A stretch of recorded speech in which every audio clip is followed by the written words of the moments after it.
We are thinking about merely breaking the machine. Starts with the groin, takes the eye, crushes the throat. Injury, injury, injury.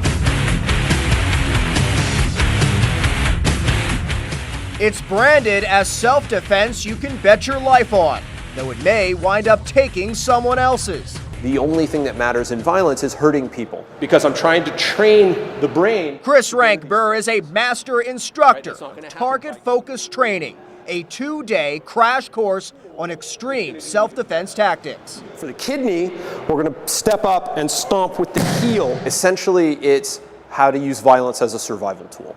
That is, if you want to know in a nutshell, that's what we do. I think it really makes a difference.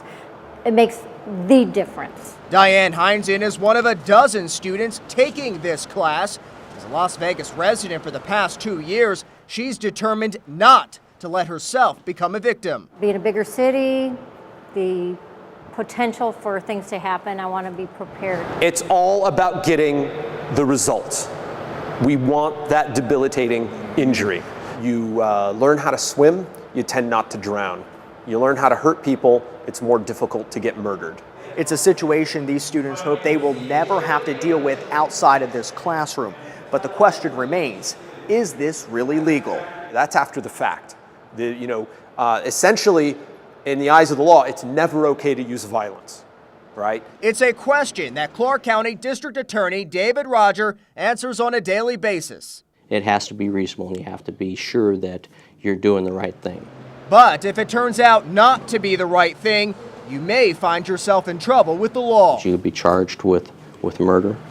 For example, the situation where you're chasing someone down the street and you shoot and kill them, you'd be charged with murder in those circumstances. Could be a manslaughter. Nevada law allows you to use deadly force against deadly force, although the law itself is rather vague. The infliction or threat of bodily injury is justifiable if done under circumstances which would justify homicide. David Rodger says every case is reviewed on its own merits, but for folks like Rhonda Collins, who herself came face to face with an armed robber, the decision to act is a no-brainer. If they're attacking you and something happens to them in the process, then they shouldn't have been attacking you. Here we go, right? There it is. Yet, those very tactics used in the heat of the moment. You need him crippled, or you need him blind, or you need him asphyxiating, or you need him unconscious. They could leave you vulnerable in a very different way. Somebody could sue for the wrongful death. Indeed, your attacker could sue you. Personal injury attorney Bob Massey says he's dealt with tough cases just like this. And when it comes to the law and the facts, it usually all hangs on one key point. Remember, generally speaking, one person's standing and one person's dead. And without circumstances and witnesses, how do you know what was done, justifiable or not? David Rodger calls such lawsuits silly.